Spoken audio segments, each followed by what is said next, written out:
Halloween night, 1974, Pasadena, Texas.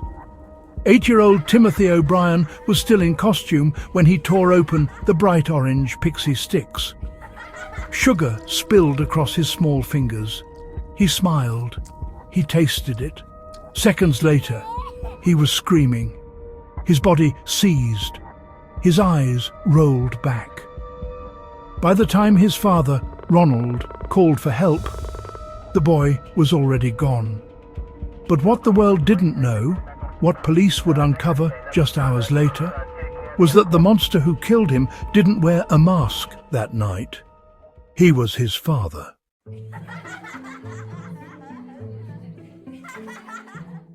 It was supposed to be a perfect Halloween. October 31st, 1974. The small Texas town of Deer Park. Quiet, church-going, family-centered. Ronald O'Bryan, an optician and father of 2, took his kids out trick-or-treating despite the drizzle that night. They walked door to door with their neighbors, laughing under the flicker of porch lights. At one house, the porch light was off, but Ronald insisted they knock anyway. No one came to the door, until suddenly he returned, holding 5 giant Pixy Stix. He said a kind neighbor had given them out after all. He handed one to Timothy, one to his daughter, and gave the rest to the other neighborhood kids. Hours later, Timothy begged for just one more piece of candy before bed. His father smiled and handed him the Pixy Stix. It would be the last thing he ever ate. That same night, emergency responders flooded their small home. No one suspected the father.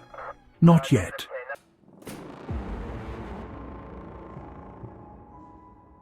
At the hospital, the smell hit first. A faint, bitter almond, the telltale scent of cyanide. Doctors ran tests, and their faces drained of color. Timothy's blood contained enough potassium cyanide to kill 3 grown men. Police immediately began warning parents across Houston. Check your children's candy. Helicopters circled overhead. News bulletins interrupted TV shows. By morning, the entire country was terrified that poisoned candy was being handed out in the dark.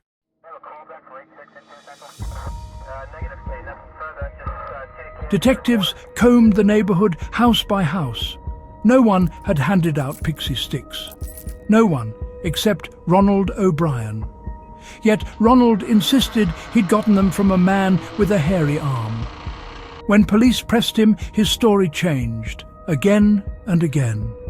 Then came the real discovery. Ronald had recently taken out life insurance policies on both of his children, $20,000 each, and had called the insurance company the morning after Timothy's death to ask how soon he could collect.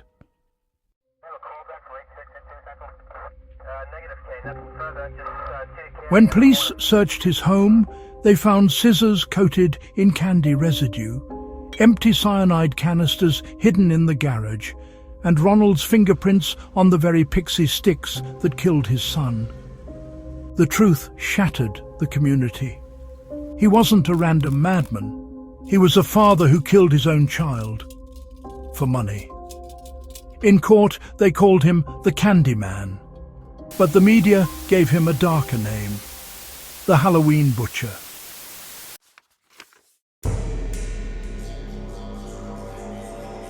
In the stillness of his cell, Ronald quoted scripture. He swore his innocence. He blamed a stranger in the dark. Outside, Halloween decorations were taken down. Parents threw away candy by the pound. The laughter of trick-or-treaters fell silent that year.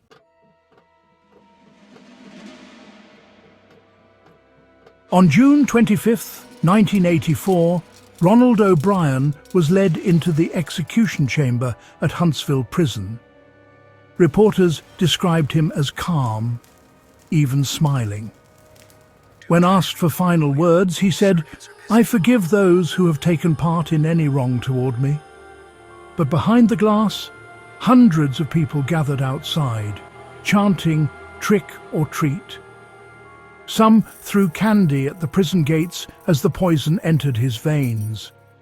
Cyanide, the very thing he'd used to murder his son, now flowing through his own body.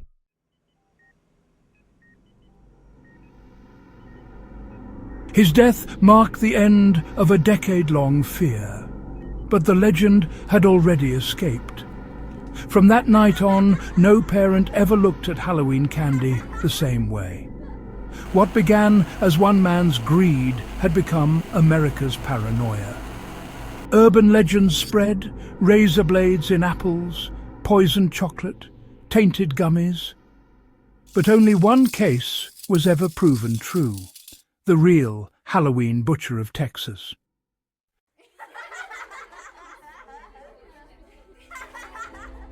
Even now, 50 years later, parents still check their children's candy before they eat it. They call it being careful. But the fear began with one man, Ronald O'Bryan, who murdered his own son, Timothy, for a $20,000 insurance payout. His crime inspired countless urban legends, documentaries and retellings, from Unsolved Mysteries to Snapped to countless Halloween PSAs. It became the origin of the poisoned candy panic, the myth that still haunts every October night.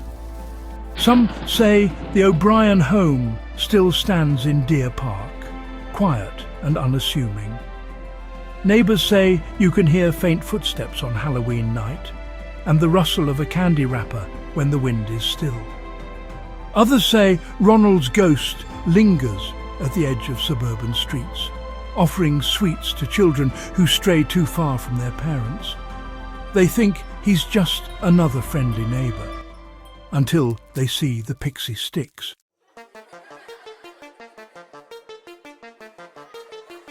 So next Halloween, when your child reaches for their candy, just remember, the danger didn't start in the shadows. It started in a father's hands. If this story kept you up tonight, don't keep it to yourself. Like, share and subscribe for more true horror every week. Tell me what you think in the comments. And remember, stay curious and stay safe.